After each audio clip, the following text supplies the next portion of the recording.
It's always a pleasure to talk to you. Same. And here it is, yet another big blockbuster project. So Yeah. first of all, how much were you a fan of the Pacific Rim idea, those big robots, the Jaegers, everything? It's an extravaganza, isn't it? Yeah, it is. It is an extravaganza. I like that word, extravaganza. I was a fan of the first film. I'm a sci-fi nerd, for sure. So I thought the world Guillermo del Toro had created was fun, charming, sort of quirky. And, you know, I was excited. I said, hey, they're going to make another one? That sounds great. I just interviewed the director and, you know, I thought maybe the visual effects might give you guys a break, but actually you had to train a lot. You had to be on treadmills. I know. I thought reading that too. I said, okay, cool. Monsters, Easy, robots, easy, so easy. easy. Fast forward. No. No. Wrong. So what kind of training are we talking about? It's kind of like dancing. If you had to have a dance partner and learn this choreography, you had to, you have to work. There was a lot more work than I thought. Yeah, no, absolutely. Yeah. And you had to be in sync with John Boyega. We don't want to give too much away, but you guys had to have a certain on-set chemistry. So how did it all go? He's quite a charming, fun guy, isn't he? He is. He is a charming, fun guy. It went great. I think probably the biggest challenge, we had to learn how to be in sync. And we could do that. If you and I were to dance right now, we could, probably figure it out. But then you strap on these suits that weigh 40, 50 pounds. And now it really challenges things. So there are some challenges there. Yeah, it does help you with the seriousness of the character, because he does take his craft very seriously. And, he's quite a serious guy, isn't he? Let's talk a little bit more about him. Who's a serious guy? Your My character. Yes. Oh, yeah. Oh, yeah. Forgot about him. The other Forgot guy. about him. This guy I play in the film. Yeah. He is a little serious. But I think by the end, we see that he lightens up. He's serious, he's an instructor. And so his job is to sort of harden these young kids up, and he also has got, him and John have got some history, John's character, Jake.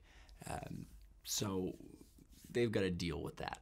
Exactly. They have to have their own story arc. Yeah. Last time we met was for Fast and Furious 8, and then there was Suicide Squad, and all those big films that you're taking part of. How much do you enjoy the concept of a big blockbuster movie? Because the sets are huge, and I love them. It's really popcorn in the best way, isn't it? Yeah, it is.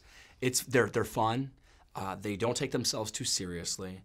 They have a great, I think, great global message that we can incorporate people from every ethnicity, background, age, and so people can go and watch these films and connect. Whether you're a kid from India, or someone from another part of the globe, you all have someone to connect with. Everyone's represented.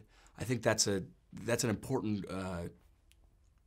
message. Oh yeah, absolutely, and all audiences will relate, and this is really, really nice. I'm very curious to know what movies you grew up watching. What movies were available to you growing up? A lot were available to me. My parents, I think they let me started watching R-rated movies probably by the time I was 8 years old. Just for research. Yeah, just for research. But I watched everything. I was a huge film buff. So I watched everything from dramas, great 90s dramas. Enjoyed the monster films when I grew up. The Godzillas. The Godzillas of this world, which we pay tribute to in this one a little bit. Yeah. And I think that there's probably the 10-year-old in me that's why I said, that's gonna be cool, No, absolutely. And it's good you're doing it.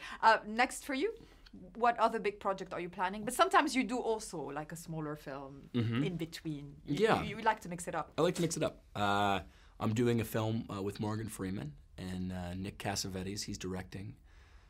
It's sort of a thriller, psychological thriller. So that should be fun. Yeah, he's a great guy. You worked with him on Invictus, but I don't know how much. I did, yeah. Not a terrible amount on that film, but I did get to work with him. I mean, and It's Morgan Freeman. Exactly. He's the voice of God. Exactly. You want him to just read you Bedtime read you stories. bedtime stories. This is true. This is true.